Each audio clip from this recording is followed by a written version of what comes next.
നിങ്ങളുടെ ചിലവര് ഒരു സിറ്റുവേഷനിൽ നിങ്ങൾക്ക് എന്തോ ശരിയല്ല എന്ന് തോന്നുന്നുണ്ടായിരുന്നു. ആഹ് ഞാൻ എന്തുകൊണ്ടാണ് ഇത് പറയണേ വെച്ചാ, ഞാൻ ഇവിടെ കാർഡ് കാണുന്നത് ലെഫ്റ്റ് യു ഹാങ്കിങ് നോ ക്ലോഷറുടെ കാർഡാണ്. അപ്പോ ഈ കാർഡ് വരുമ്പോ നിങ്ങളുടെ ഈ സിറ്റുവേഷൻ അങ്ങനെയായിരുന്നു. നിങ്ങളുടെ സിറ്റുവേഷനിൽ ഒരു പേഴ്സൺ മുമ്പേ നിങ്ങളുടെ ലൈഫിൽ ഉണ്ടായിരുന്നു. പക്ഷെ അവര് സ്ലോലി ഈ സിറ്റുവേഷനിൽ മാറാൻ തുടങ്ങി. മെസ്സേജസും കോൾസ് ഒക്കെ കുറയാൻ തുടങ്ങി. ആദ്യം നിങ്ങൾക്ക് തോന്നി ഇവര് ജെന്വൻലി ബിസി ആയിരിക്കും എന്ന്. പക്ഷെ നിങ്ങളുടെ ഇൻറ്റ്യൂഷൻ എവിടെയോ നിങ്ങൾക്ക് പറയുണ്ടായിരുന്നു അത് എന്തോ ശരിയല്ല, ഈ പേഴ്സൺ എന്തോ മറച്ചു വെക്കുന്നുണ്ട്.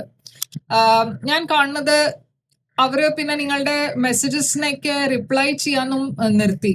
അപ്പോ എവിടെയോ ഇത് നിങ്ങളെ കുറെ എഫക്ട് ചെയ്തു.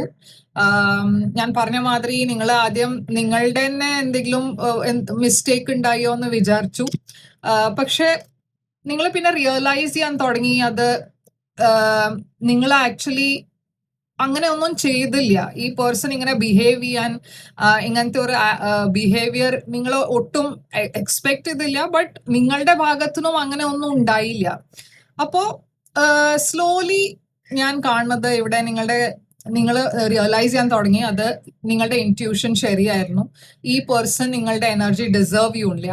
നിങ്ങൾ മൂവ് ഓൺ ചെയ്യാൻ തുടങ്ങി. ഇതുവരെ നിങ്ങൾ മൂവ് ഓൺ ചെയ്യാൻ തുടങ്ങിയിട്ടില്ല വെച്ചാൽ ഇതൊരു കൺഫർമേഷൻ ആണ് നിങ്ങൾക്ക്, അത് നിങ്ങളിപ്പോ മൂവ് ഓൺ ചെയ്യണം എന്ന്.